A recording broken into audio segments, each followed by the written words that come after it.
প্রতি বছরই আমার বাবা হচ্ছে আমি বাড়িতে আসলে রস কেনে, খেজুরের রস আর কি, একদম ফ্রেশ। আর এখন সকাল তো অনেক, এখনো রোদই ভালোভাবে ওঠে নাই, রস দিয়ে গেছে বাসায়, দাম দেখাই আপনাদের। এটা হচ্ছে রস, খেজুরের রস, মানে পুরা 5 লিটার দিয়ে গেছে। জাস্ট মানে আমি খুব এক্সাইটেড, অনেক দিন পর খাচ্ছি সকালে ফ্রেশ রস, একদম কাঁচা রস যেটাকে বলে, এই যে জাল দেওয়া নাই বা ইয়া করা নাই কিন্তু, হ্যাঁ, জাস্ট অমৃত।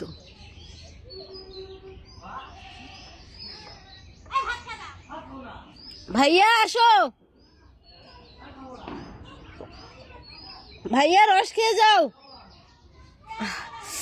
খেয়ে একদম মানে শরীরের মধ্যে একটা কম্পন তৈরি হয়ে গেছে, মানে শীতের একটা কম্পন আছে না, জাস্ট ওটাই।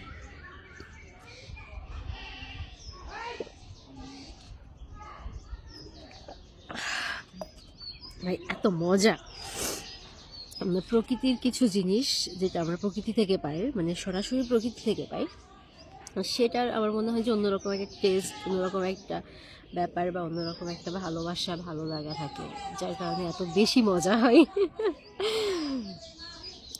যাই হোক, এখনো তো শীত কি বলে মানে শেষই হয় নাই, মানে শীতের মিডিল পয়েন্টে আছে, যে জানুয়ারি মাসের মিডিল মানে শীতেরও মিডিল আর কি। তো যারা যারা এখনও খান নাই আমার মনে হয় কি একবার খেয়ে নেবেন। মানে সিজনাল জিনিসগুলো আসলে মিস করা উচিত না, মানে একবার হলেও ট্রাই করা উচিত আমার মনে হয়। ওকে।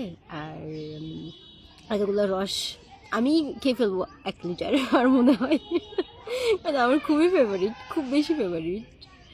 আর এটা হচ্ছে মানে ওই যে অনেকে বলবে যে, এখন অনেকে কমেন্ট করতে পারে যে আপু এটার মধ্যে তো নিপা ভাইরাস থাকে, এটা থাকে, সেটা থেকে বাদুড়ে খায়। এটা হচ্ছে মানে টোটালি এত সুন্দরভাবে প্রসেস করা যে ওই রসটার পর্যন্ত ওই কোনো পাখি বা বাদুড় পৌঁছাইতে পারে না, মানে যেহেতু এরা যারা রসটা দিছে আর কি, তারা নিজেরা খাওয়ার জন্যই আসলে মানে সাধারণত রসটা ইয়া করে, ওইটা সেল টেল করে না। বাবা আর কি বলে দিছে, বাবা আর কি ওনাদেরকে বলছিল, দিয়ে গেছে যে এই আর কি। তো আমার বোন ও বাড়িতে ছিল, চলে গেছে, তো ওর জন্য ফ্রিজে রেখে দিব, বাকিটা খেয়ে ফেলবো সবাই।